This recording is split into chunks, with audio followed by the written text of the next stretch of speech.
flight number. Okay. We made it! Yeah! Thank you. And of course, you know that you'll be. Yes.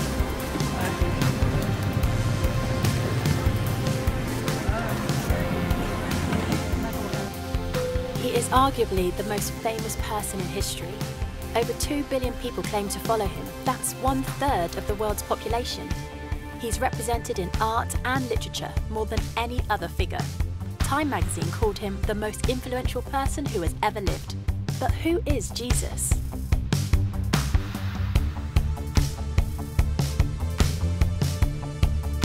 Who is Jesus? He's a character in the Bible.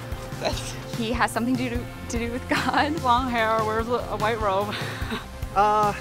I don't know, actually. I don't know how to answer that. I've never personally met him, but I know a lot of people have. He was a prophet, one of them, one of the many. A nice guy from the Middle East. I believe Jesus is the Son of God. An everyday guy. A man of conviction. He knows what it feels like to be human, to be rejected. The friend of those that are often mocked. I don't know. A man Yeah. who lived He existed. at one point. Nobody knows who Jesus is, let me tell you. 33-year-old carpenter from the Middle East. That's like a dude that, like, in the Bible says he died for us. Paved a way for us to live differently. He was somebody, he did live, right? But who he was to you is different. I think Jesus is just a symbol. It has symbolism. Jesus is my savior. But he could also really be a good friend. He's relatable to me. He's my everyday chance at life, the creator of all. That's why I believe this is the reason why we're all here. Yeah. For much of my life, I wasn't a Christian. I come from a family of trial lawyers, barristers. My father was a barrister, my mother was a barrister, my sister is a barrister, my son qualified as a barrister, my daughter qualified as a barrister, both my grandfathers on both sides were barristers, my uncle was a barrister. If we'd had a cat, it would definitely have been a barrister. My father was a Jew, a secular Jew. He escaped the Holocaust.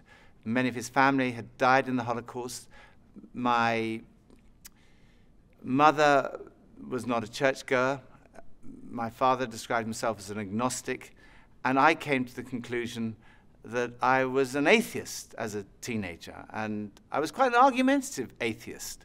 Not that I was out to convert people to atheism, but if anyone tried to convert me to Christianity, then I had a lot to say on the subject. And I was quite suspicious of Christians. I'd come across one or two of them in my gap year, and they had these smiles, which I found deeply suspicious. And in my first year at university, I had a room next door to my great friend, Nicky Lee. And I warned him against these Christians. I said, don't let them into your room, whatever you do. But it was too late. He'd met some, and one time he and his then girlfriend, now his wife, Scylla, came back and they said that they had become Christians. I was horrified. I mean, they were such lovely people. I thought, how can I help them? I really didn't know anything about it, so I thought, I better investigate. So I managed to find this old Bible, and that night I started reading it. I started beginning of the New Testament. I read Matthew's Gospel, Mark, Luke. I got about halfway through John's Gospel, about 3 in the morning. I fell asleep. Following day, I carried on reading. All that day, all the next day, all the day afterwards. I was a student, so I didn't have any work to do. And when I got to the end of the New Testament, I came to the conclusion, it's true. You can't prove Christianity mathematically. You can't prove it scientifically. Science is obviously very important, but science answers a different set of questions. Science answers the questions, when and how did this world come into being? But it can't answer the question, who and why. Supposing I had a cake here, which I've made, and I give it to a scientist, the scientist will be able to answer the question, how it was made. They may be able to tell you when it was made, but only I can tell you who made it and why I made it. Only the creator of the cake can do that. Only I can tell you, I made that cake.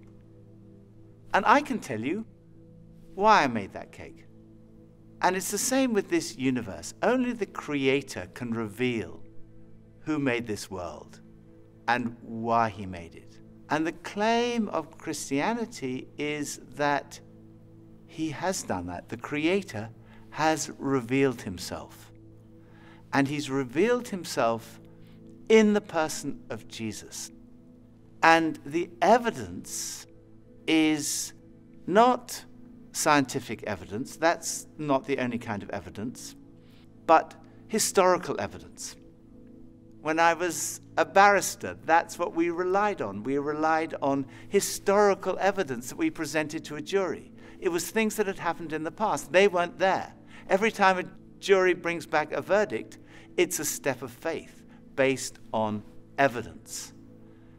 And I myself could not be a Christian if I didn't believe there was evidence. I couldn't just take a blind leap of faith. For me, faith in Jesus is a step of faith based on good historical evidence. Why start with Jesus, you might say?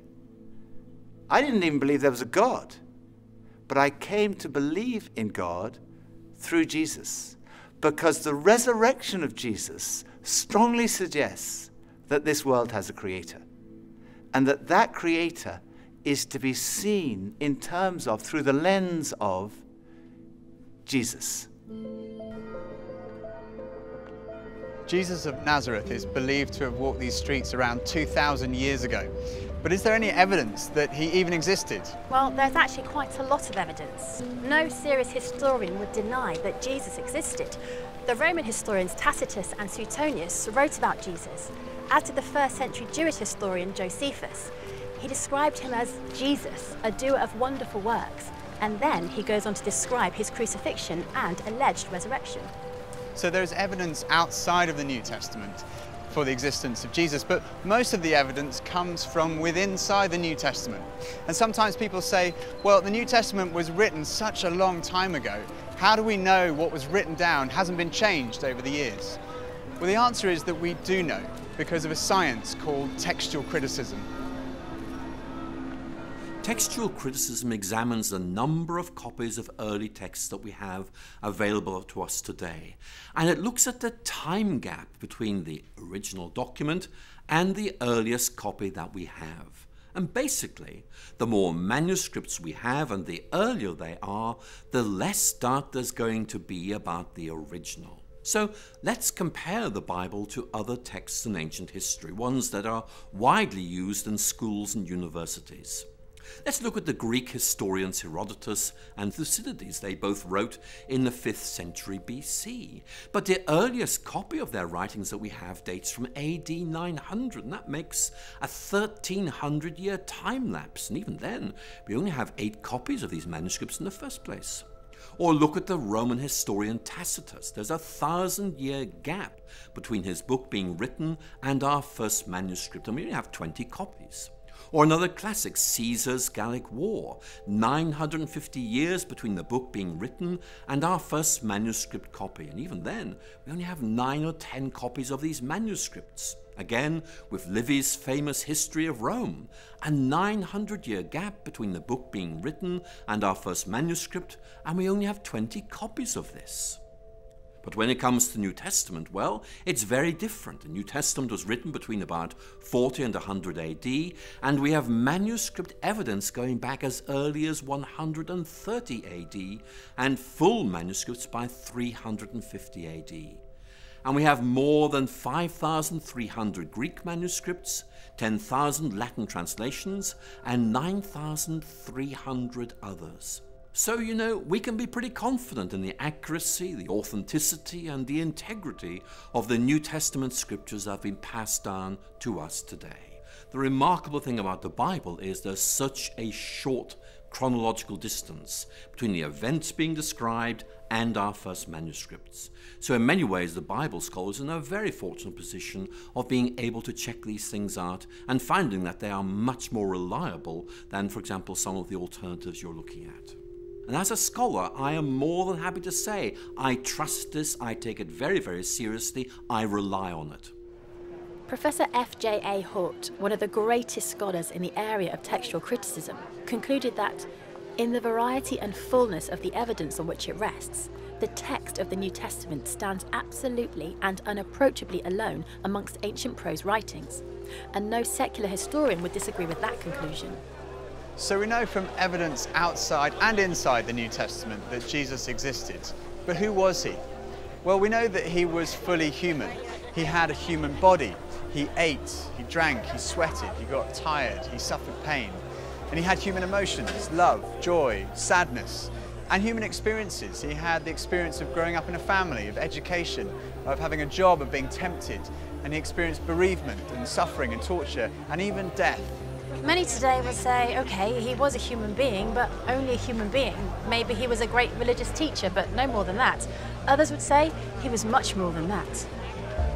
Bono, the lead singer of the band U2, has said, "I don't think you're let off easily by saying he was a great thinker or philosopher, because actually he went around saying he was the Messiah. That's why he was crucified. He was crucified because he said he was the Son of God. So he either, in my view, was the Son of God or he was nuts. And I find it hard to accept that all the millions and millions of lives, half the earth, for nearly 2,000 years, have felt their lives touched and inspired by some nutter. I don't believe it." He went on to say, "I believe that Jesus was the Son of God." What evidence is there to suggest that Jesus was more than just a great religious teacher? There are two parts to this argument. The first is, what did Jesus think about himself? Because if Jesus didn't think he was God, that's the end of the argument. But if he did, the second part of the argument is, was he right? So, what did Jesus say about himself? First piece of evidence is the fact that his teaching was centered on himself. Most great religious teachers point away from themselves. They say, don't look at me, look at God. Jesus, who personified humility in pointing people to God, pointed to himself. He said, look at me, come to me. We've talked about this search for meaning and purpose, that feeling of like a spiritual hunger that other things don't quite satisfy. Jesus said, I am the bread of life. I'm the one who can satisfy that spiritual hunger. Addiction is a major problem in our society. Jesus said, if the Son, in other words, if he himself sets you free, you will be free indeed. Then there's all the stuff we carry around, worry, anxiety, guilt, fear. Jesus said, come to me, all you who are weary and burdened, and I will give you rest. He said, if you receive me, you receive God. If you welcome me, you welcome God. If you've seen me, you've seen God.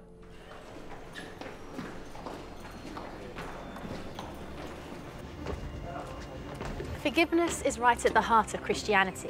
Jesus went up to people and said, your sins are forgiven. Now, if someone sins against you, then you can forgive them, but you can't just walk up to anyone and say your sins are forgiven. When Jesus said that, the lawyers said, who can forgive sins but God alone? But Jesus claimed to be able to do that. In fact, Jesus said that he came to give his life so that people could be forgiven. One of the most direct claims Jesus made is recorded in John's Gospel, chapter 10, verse 30. Jesus said, I and the Father are one. Now, making a claim like this was seen by the religious leaders to be blasphemy. It's tantamount to a claim to be God, and it was punishable by death by stoning. People picked up stones to stone him.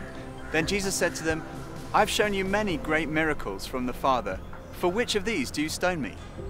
We're not stoning you for any of these, they replied, but for blasphemy, because you, a mere human being, claim to be God. I think when you look at all the evidence, it's clear that Jesus did make that claim. It is an astonishing claim. And a claim like that needs to be tested. If you think about it, there are only three possibilities. It was not true, and Jesus knew perfectly well it wasn't true, in which case he was a fraud. Or it was not true, and he simply didn't realize it. He genuinely thought he was the Son of God, in which case he was deluded. I think we'd say he was insane. But logically, there is only one other possibility, and that is, it's true, he was telling the truth. C.S. Lewis, Cambridge professor, best known as the author of the Chronicles of Narnia, He put it like this: a man who was merely a man and said the sort of things Jesus said would not be a great moral teacher. He'd either be insane or else he'd be the devil of hell. You must make your choice. Either this man was and is the Son of God, or else insane or something worse. But let's not come up with any patronizing nonsense about his being a great human teacher. He hasn't left that open to us. He didn't intend to. So was Jesus right in what he said about himself? What evidence is there to support his claims? Well, the first piece of evidence is his teaching. Much of the New Testament records numerous occasions where crowds gather to hear Jesus teach. And on one occasion, on a mountain like this, more than 5,000 people gathered to listen to the teaching of Jesus. The Sermon on the Mount has been widely acknowledged amongst the greatest teaching of all time. Jesus' teaching has been the foundation of our entire civilization. Many of our laws were originally founded on Jesus' teaching. Love your neighbour as yourself. Do to others as you would have them do to you. And then this, totally revolutionary: love your enemies. In fact, we've advanced in every field of science and technology, yet in 2,000 years, no one has ever improved on the moral teachings of Jesus. They are the greatest words ever spoken. They're the kind of words you might expect God to speak.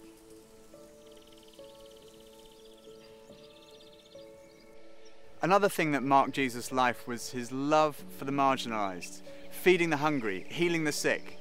His character has impressed millions who wouldn't call themselves Christians. Time magazine called him the most persistent symbol of purity, selflessness, and love in the history of Western humanity.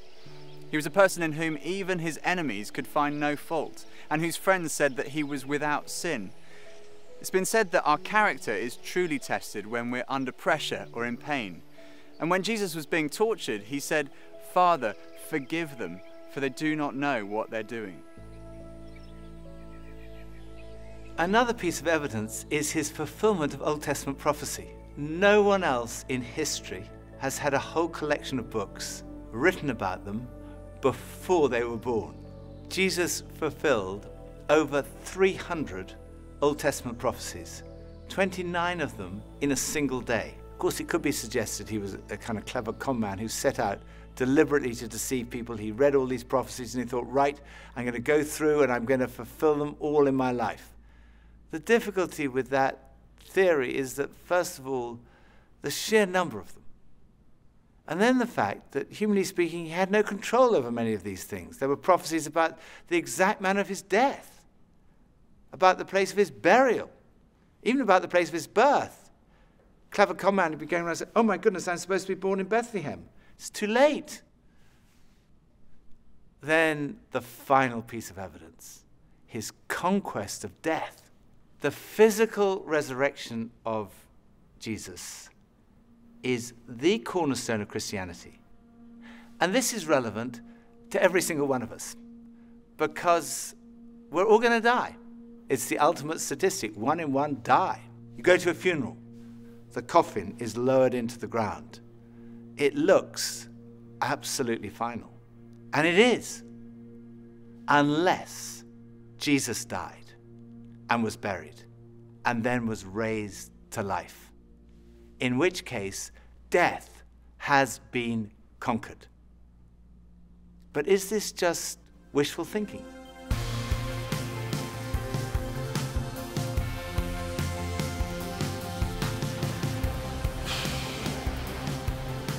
I don't know. I don't know if I believe that. Totally rose from the dead. Sure. Possibly, if he wanted to. I mean, are we talking in a physical sense or are we talking in a metaphorical sense? No. It's mythological. Even though I'm Greek Orthodox, then we're big on that. Yeah, sure. If he rose to dead, like, great. Definitely. Me, no. Yes. I don't have an answer.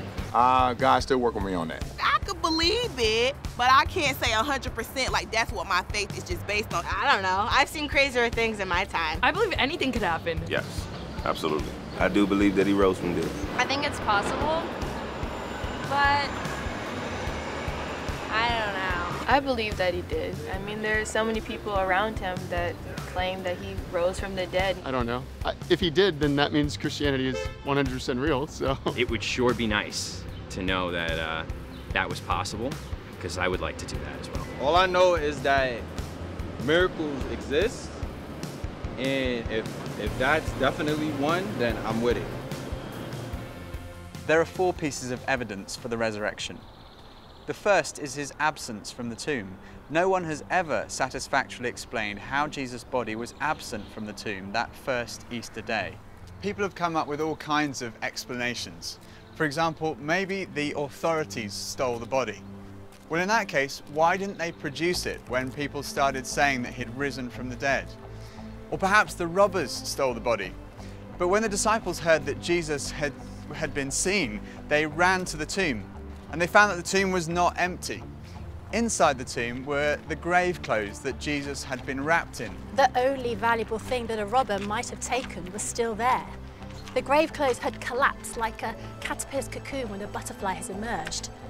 And the piece that had been around Jesus' head had been folded up and put in a different place. And when they saw that, they believed. The second was his presence with the disciples. Jesus was seen on more than 11 occasions, on one occasion by a group of around 500 people. People say, well, it could have been a hallucination. Well, hallucination does happen among highly strung, very nervous or highly imaginative people, or people who are sick or on drugs. But the disciples don't fit any of those categories. They were cynics like Thomas. There were tough fishermen, there were tax collectors, and tax collectors do not hallucinate.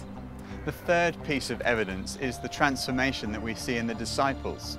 Here was a group of people who were disillusioned, despairing that their leader had died, and then suddenly they were transformed. They started saying, we've seen Jesus, he's really alive.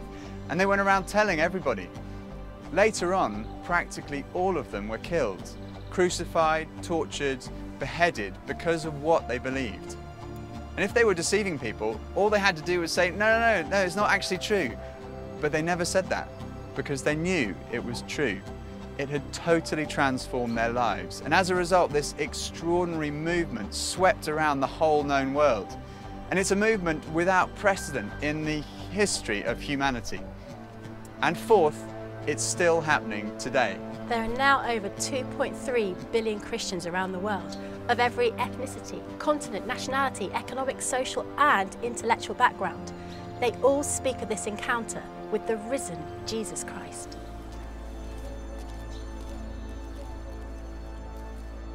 So what are we to make of Jesus? It seems to me clear that Jesus really did claim to be a man whose identity was God.